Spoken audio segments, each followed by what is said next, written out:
muongozi take Bukoma Fera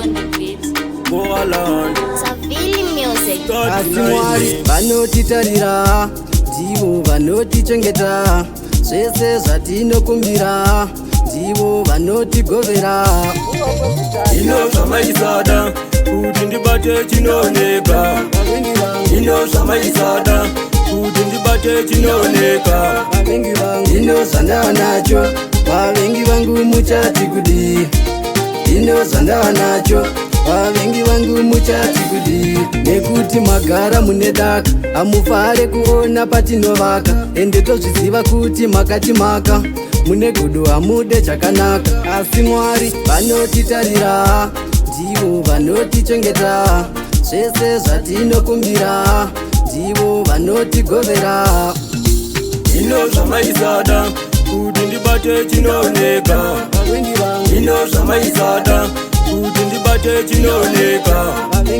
ino zvandanacho vavengi vangu muchati kudi ino zvandanacho vavengi vangu muchati kudi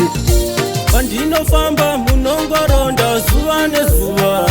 shoka dzangu dzatopera idzi muchinokora munoda ndife vanje Mwari Baba vakazviramba vandinonamata siku nesikati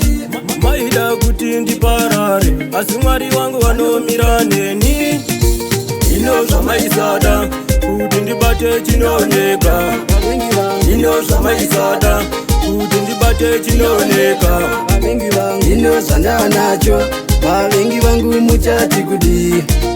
ino zvandanacho vavengi vangu muchati kudi nekuti magara mune daka hamufare kuona patinovaka ende tozviziva kuti makatimaka mune godo hamude chakanaka asi Mwari vanotitarira ndivo vanotichengeta zvese zvatinokumbira ndivo vanotigovera ino zvamaisada kuti ndibate chinooneka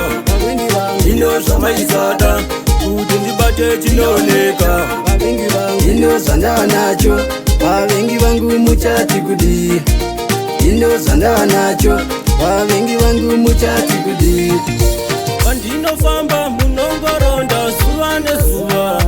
shoka dzangu dzatopera idzi muchinokora munoda ndife vanje Mwari Baba vakazviramba vandinonamata siku nesikati